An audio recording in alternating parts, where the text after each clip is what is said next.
बस ये तपस्या करनी है, देह की सुध बुध भूल जाए। मां यही तो तपस्या कर रही है, कठोर तपस्या। इस तपस्या से भगवान शिव जी प्रसन्न हुए। राम जी को दया आई, नारायण भगवान शिव जी के पास गए, कहा कर लो ना उमा से विवाह। शिव जी भगवान ने सप्त ऋषियों को बुलाया, सप्त ऋषियों से कहा कि तुम जाओ और उमा की प्रेम परीक्षा लो। सातों ऋषि भगवती उमा के पास गए और मां की परीक्षा देने लगे। उमा से कहने लगे, देवी यहीं गंगोत्री में हमारे सप्त ऋषि आए। बेटी क्या कर रही हो? बोले तपस्या कर रही हूं। किसके लिए? बोले शिव जी के लिए। किसने कहा? बोले मेरे गुरु जी ने कहा, नारद जी। हंसने लगे ऋषिवर, कहा शिव जी के लिए जानती भी हो? शिव जी कैसा? बोले नहीं पता। अरे नारद ने फिर कैसे बता दे? वो नारद तो ऐसा है, जय जय को जय जय नारद जिन सीख दिन मिलते को घर बर्बाद हो। हिरण्यकश्यप को घर कहन कर बर्बाद नारद। चित्रकेतु के घर को किसने किया बर्बाद? नारद ने। अब तुम इन भी बर्बाद कर लो। नारद जी तो ऐसा है, पंख तो है नहीं फिर भी कहता उड़ो। बिना पंख का व्यक्ति कैसे उड़ेगा? ऐसा ही है नारद। नारद नारद सीख जे सुनहि नर नारी, अवश्य हो तज भुवन भिखारी। नारद जी का जो कहना मानता वो भिखारी हो जाता, इसलिए मेरे बलियों मान। सातों ऋषि कह रहे, देवी पार्वती शिव जी का तप छोड़ दे। क्या है शिव जी में? शिव जी के बारे में पता करूं पहले। कहना शिव जी निर्गुण नीलज कुबेश कपाली, अकुल अगेह दिगंबर प्याली। निर्गुण है वो, उनके अंदर एक भी गुण नहीं है। और कपड़त के पेड़ विना संगर, इसलिए निर्लज है। और तुमको बेस भी अच्छो ना अपना करो ना बरूं डाले विशु टंगिया या कान पर, नरमुन्नों की माला पहने। अब बताओ जगह गलों ने नरमुन्नों की माला बोली वो क्या अचुवल दिखने लगी। खोपड़ी वाली माला जिसने पहनी होगी वो अच्छा दिख रहा होगा।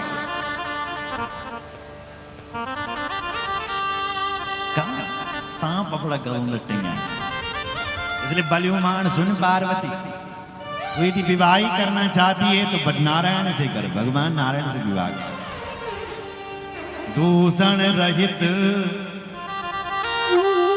सकल गुण राशि, श्रीपति पुर बैकुंठ निवासी। दूषणों से रहित हैं। भगवान नारायण के गले में कौस्तुभ मणि, आहा क्या चमक रही है। सकल गुणों की राशि है, उनसे विवाह करो ना। कहां ये तो शिव जी के चक्कर में पड़ी। जानती है नारायण के श्रीपति, श्री के भी पति हैं, लक्ष्मी के पति हैं। और बोले वैकुंठ उनका धाम है। शिव जी मरघटे पर रहते हैं, शमशान में रहते हैं, और वो नारायण वैकुंठ में रहते हैं, वैकुंठ की निवासी। इसलिए उनसे विवाह करना ही शिव जी के चक्कर में तो पड़ी। पार्वती जी ने अपना आंख बंद करे बोले, और फिर बोले कि भाई तुम्हारी बात पूरी, कि और भी कुछ बुलाना तो हो गई। अब पार्वती ने बोलना शुरू, हे ऋषियों आपने ठीक कहा है। क्या? महादेव अवगुण भवन, विष्णु सकल गुण धाम, जहि कर मनोरम जाय सन, तेहि ते सनका। हे ऋषिवर, हे सप्त ऋषियों, तुमने ठीक कहा है कि महादेव के अंदर बहुत सारा अवगुण छुवन, महादेव अवगुण भवन, लेकिन भगवान जो विष्णु है वो सकल गुणों के दान, ये भी तुमने ठीक कहा है। पर मेरो जो यो मन वल्लभ शिव जी पर लगी, और जिसका मन जिसमें लग जाए उसको उसी के साथ रहने में आनंद आता है। अब मैंने जो ये मन है ये शिव जी को निवेदित कर दिया है, दे दिया है मन, तब मेरे सामने किसी और की बात ना करेगा। मैंने तो एक डिसीजन लिया है, लास्ट निर्णय। क्या बोले, मैं 100 जन्म क्यों नहीं लूं, लेकिन विवाह करूंगे तो अब केवल शिव जी की धड़कन में, और मेरे सामने चाहे कटिया भी सुंदर नारायण ही क्यों ना आ जाए, और मेरा अंतिम निर्णय ये है कि मैं शिव जी की धड़कियों पर और इधर ना करना।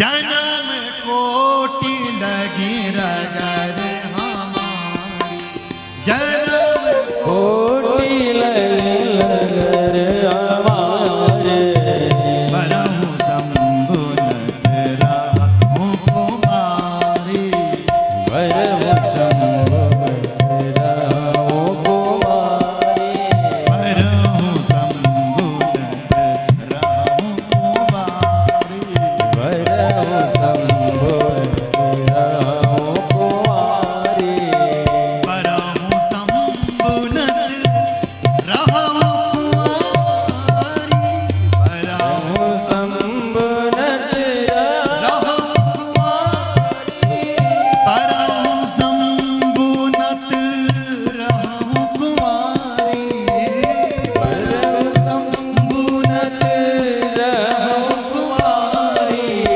जन्म कोटि लगी रगर हमारी, जन्म कोटि लगी रगर हमारे, जन्म कोटि लगी रगर हमारे।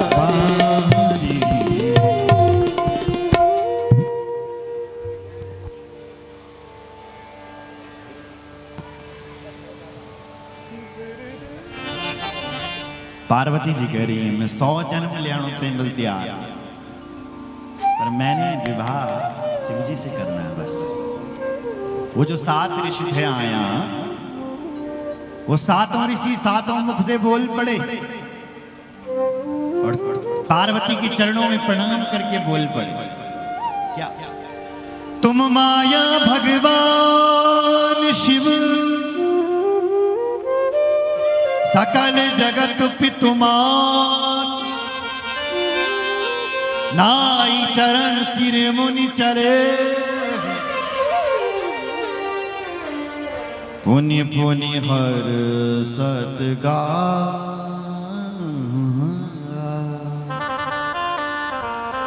क्या बोले 7 ऋषि, हे